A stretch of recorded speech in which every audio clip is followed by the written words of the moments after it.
welcome to the podcast. Thank you so much again for all of your tweets and your Facebook shares and things of that nature. All makes a real big difference, so thank you so much.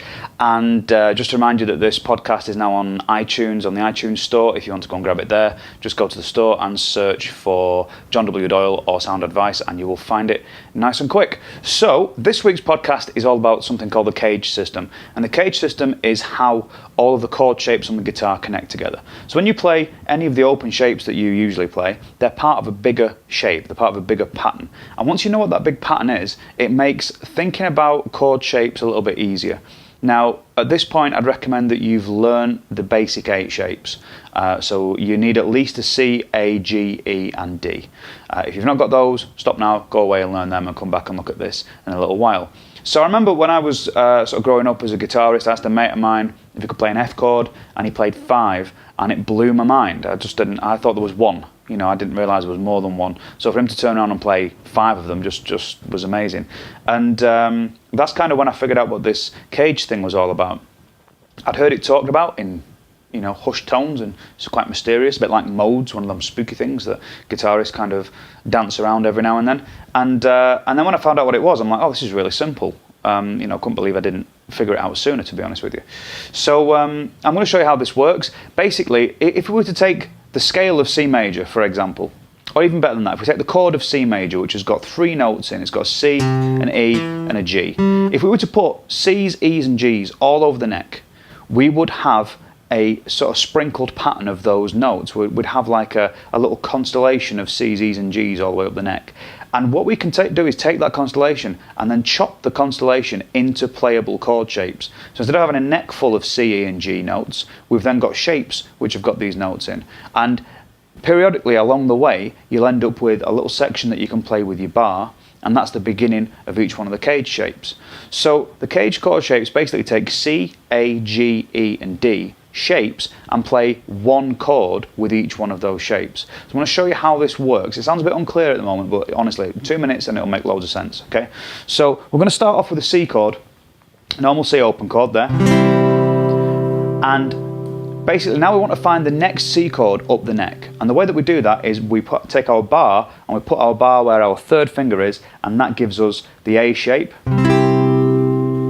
Okay, so that's a C chord, but it's the next C chord in the shapes, okay, in the CAGED system, in the, you know, going up the neck.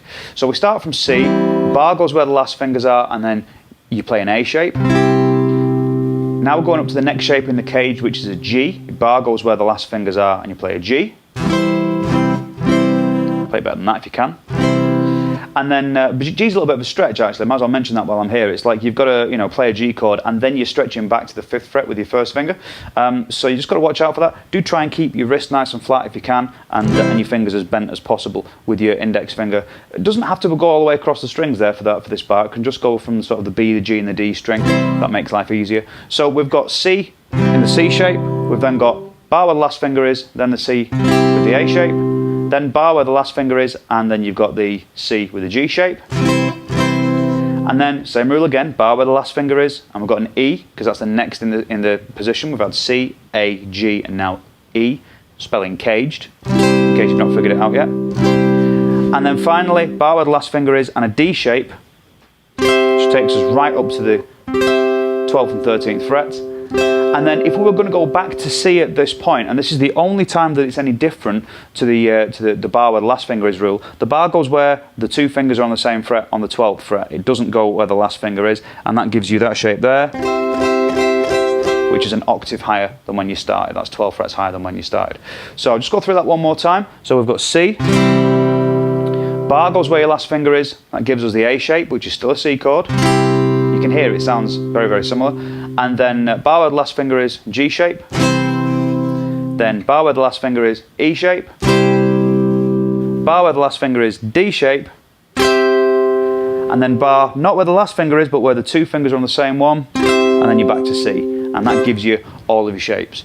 Now, The other thing to bear in mind with this is when we learn the C, A, G, E and D shapes, if you learn them off the sheet that's a couple of podcasts ago, the first note that you hit in each one of those chords is the root note of the chord. Okay, I'll explain what I mean by that.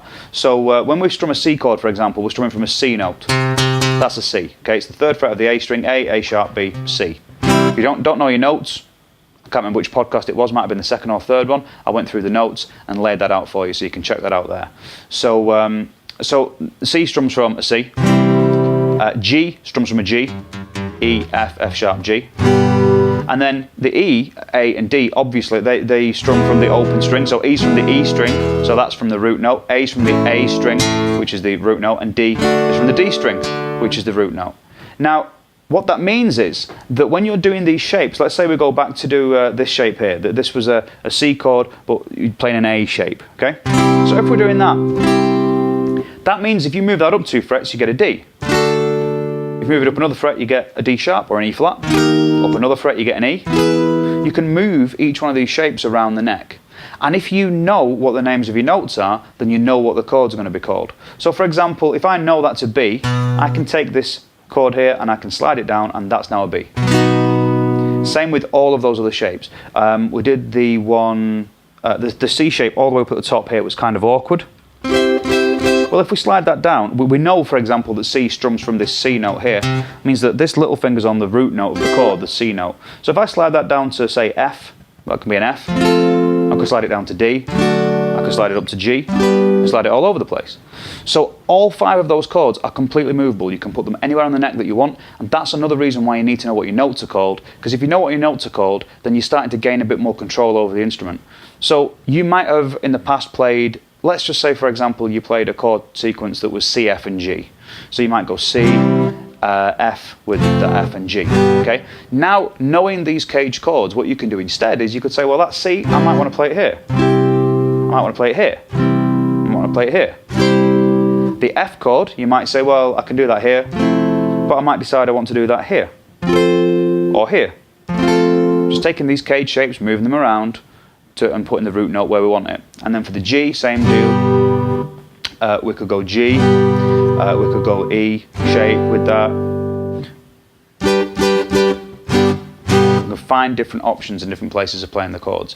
So the CAGED system, in summary, is all of the notes of the major chord, in the case we started with was a C, put all over the neck and then chopped into chord shapes that you can then play with the bar. You can start from any chord that's in the CAGED system and work through and find all of the chords, all of the positions on the neck, of that chord. So for example, if you started from D, then the next one would be the next in the sequence in the word CAGED, which is C, because you have to go back to the beginning. So that would be the C. Next is the A shape. Next is the G shape. Next is the E shape. And so on and so forth with all of the shapes. With A you can do it, with E you can do it. So if you're a little bit confused with this, go back and watch the video again. Just take your time and work your way through it. It's just the way that chords connect together, and it helps you to think about the neck as a whole, really, so that you can move your chords to more interesting places and different places, and do stuff like that. So that's pretty much it for the CAGED system. I'll put some diagrams on the website, and I will see you guys next week. This podcast is over.